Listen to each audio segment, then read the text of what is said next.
Hello, my name is Diana Quatto of shamancestors.com. My mission is to bring the ancestral and cosmic wisdom of the Americas into everyday modern life to help you reclaim your soul purpose and remember who you are, why you're here, and where you are going as you face life's challenges. Last time on Planetary Gridwork, we learned how to do clearings and healings for large land tracts as well as for large structures using medicine wheels, huacas, crystals, tuning forks, crystal wands, and pendulums, among other things. We also learned how to create a map of the area so that we could use it either in person or remotely to continue doing healings and connecting with that particular tract of land. Today, we will discuss everything you need to know about portals, including how to access them, how to build them, how to seal and protect them, how to ask permission to access codes, and how to extract those codes and the wisdom that they carry to bring into the planet at this very particular time. Technically, a portal is a metaphysical spiritual framework of light involving Earth's energetics of vortices, ley lines, and or sacred geometry to create high-frequency junctures at their points of intersection. Examples of this exist in places like Sedona, Arizona, Mount Shasta, California, and Mount Kailash in Tibet, and other powerful energetic centers such as ancient sites. Portals are energetic gateways of spiraling energies that occur in nature at these specific locations to connect different dimensions, times, worlds, or galaxies. They can also facilitate the movement of spirit beings between worlds. On the Earth plane, portals connect sites globally to bridge communities with higher frequency codes so they can awaken or evolve to a higher frequency of unity. Grid workers use portals to perform energetic healings, connect sacred sites, and facilitate conscious shifts in frequency linking energetic codes from one location to another. Gatekeepers are interdimensional grid workers who harness portals. Their mission is twofold. First, to connect with the land to activate or receive its energy, and second, to connect with the cosmos to activate or bring in new codes from the stars to amplify energy through the Earth's grid for the betterment of all. These gateways can be portals to new worlds of possibility, vortices of higher frequency, growth, and healing.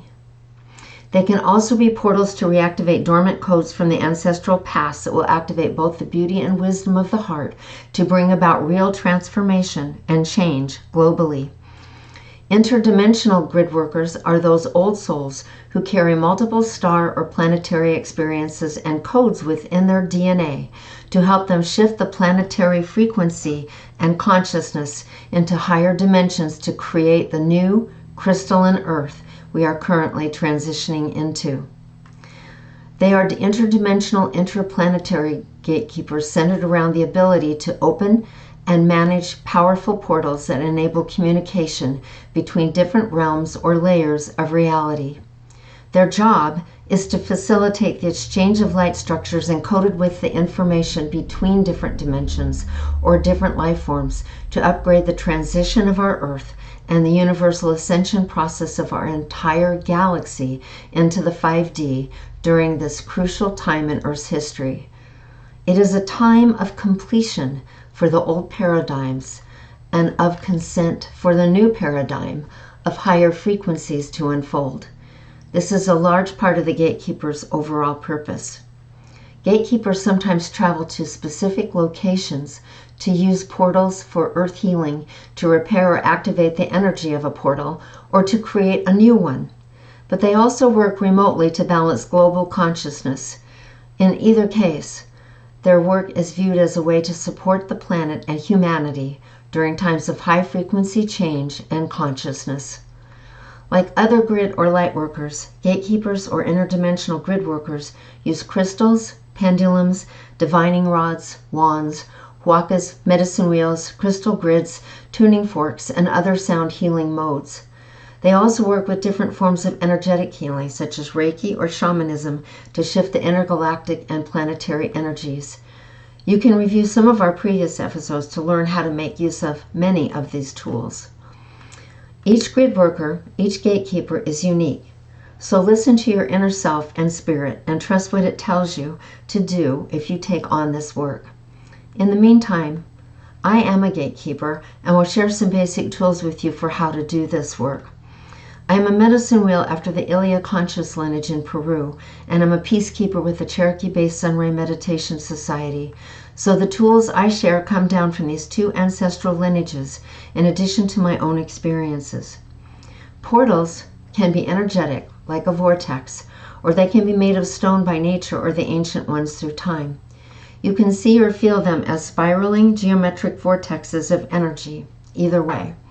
Sometimes you can even hear them call you, but in all cases, the process is the same. Before working with any portal, you must first align yourself with Spirit, the Earth, and the portal spirit guardians. You should engage in personal inner work to align yourself properly before approaching the portal or its guardians. Puma, Fredy, Quispe, Singona, my Andean mentor, teaches that just because you see, feel, or hear a portal doesn't mean you should open it or access it. So after aligning yourself, the next step is to ask the portal and its spirit guardians for permission to access it, and also how.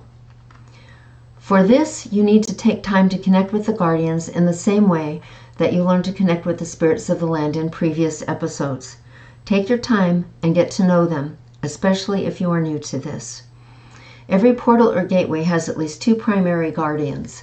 Once you have connected with the portal spirits, make an offering of smudge, cornmeal, tobacco, or anything sweet that you enjoy. Ask for permission and instructions to work with the portal. If you don't get an answer right away, keep going back until you get a definite yes or no. Once you have their permission, you can ask the spirit guardian on the right if you are allowed to open the portal and or extract information from it. To ask every time, you must, because the guardian may not always let you enter. They know the best time to release any information, codes, and so forth. So don't despair. Just trust in their wisdom. You will know when you have finished your work with the portal. Ask both guardians to be your protectors and allies, even as they are the protectors and allies of the portal. To extract codes, open both hands, facing the portal with palms out, facing it to receive codes or a transmission. You can also use a clear quartz crystal to amplify the transmission by holding it in your left hand, facing the portal to receive codes or information, or in your right hand to heal or reactivate anything that is needed. Breathe your intentions into the crystal 3 times with a ha breath, and then send it out with a phew or q breath like this to the portal. Note any sensations you receive and where in your body you feel them. Then allow them to flow through your feet into the depths of the earth and up through your crown into the heights of the cosmos. You may feel this tingling in your hands. You may shake or tremble. You may feel peace and calm wash over you, especially as the transmission subsides.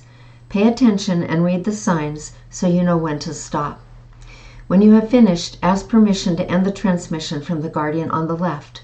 Offer your gratitude with a prayer and an offering of smudge, cornmeal, tobacco, or your favorite sweets. They like chocolate. Then observe if the portal has a seal on it or not. If it does, you can seal it energetically or by creating a portable crystal grid that places one crystal pointing upwards in the center with 4 in the 4 cardinal directions surrounding it. Place 4 more, 1 on each corner of the portal facing straight up. Call upon the guardians to seal it if it hasn't already been sealed. So only those who are supposed to see, feel, or hear it will be able to. Crystal points work best for this. You will want to keep the crystal grid so you can use it to unseal the portal when you need to and reseal it again whenever you are finished. Plant a few crystals in the vortex or near it and connect them to the crystals you have used for sealing the portal. I like to place and use the sealing crystals on my medicine wheel at home to access the portal remotely when I need to, so I can also connect those crystals and the crystals I planted near the portal to my medicine wheel vortex. Note, you can bring the sealing crystals with you and lay them out on the portal or in front of it if you return to the location to open the seal on the ground, or, if remotely, on your medicine wheel. Place the crystals pointing vertically upward. Rotate them around clockwise 1.5 times until they lay horizontal, beginning with the 4 corners, then the cardinal directions, and last the center crystal. To reseal the portal, rotate them 1.5 times clockwise until they are upright again. Offer a prayer or a sacred song when you open or reseal the portal. To activate a portal with light, follow the same procedures as above, but instead of using your palms to transmit or receive, use a crystal wand to reconnect it to the ley lines in the area and open them up. Then rotate the energy at the portal's center clockwise until it feels strong and vibrant. Connect that to the central core of the Earth Mother and to the Christ consciousness above the planet, using your wand to connect it to them. Thank the guardian on the left and follow the same procedures as above. To create a portal, you need to ask the spirits of the land and your allies if you're supposed to create one and what its parameters are. Research mountain and or water spirits of the land area where the portal is being created to call them in as allies and to help create the perimeter for a small or large land area. See episode 6 and 7 to find out how to do that. However, huacas or medicine wheels create portals also, so you can build one on the ground at the center of your vortex area. It is simpler and it's just as powerful for you to build a huaca or medicine wheel near the center of the location, calling in allies, 12 allies for each stone of the huaca, or 8 allies, 1 for each direction of the medicine wheel, to protect and keep the portal activated. Align yourself with the allies of the vortex and call in 2 guardians, 1 for each side at the opening of the portal. Make an offering to them using cornmeal, tobacco, smudge, chocolate, and offer a prayer with your intentions. Use your crystal wand to clear, heal, and activate the ley lines in all 12 directions for the huaca, or in all 8 directions if you use the medicine wheel. Use your crystal wand to rotate the portal clockwise at its center and connect it to the Christ heart of the earth, the crystal heart of the earth, and to the Christ consciousness as above. Ask the 2 guardians if it needs a seal or not, and follow their instructions. Complete the process with an offering, as we talked about above, but give thanks to all the allies and guardians. As before, you can connect the huaca or medicine wheel to your personal huaca or wheel at home, or to a master crystal so you can access it from anywhere. You can review episodes 5 and 6 to remember how to make a huaca and medicine wheel, and I believe is in episode 7. Next time on Planetary Gridwork, we will learn how to work remotely using a medicine wheel, a huaca, crystal grids, crystals, and other tools. If you enjoyed this video, hit the like button and share it with your friends. It allows me to bring more content like this to you and others. Also, subscribe to the channel so you don't miss a single download. And I will catch you next time. Until then, blessings and light.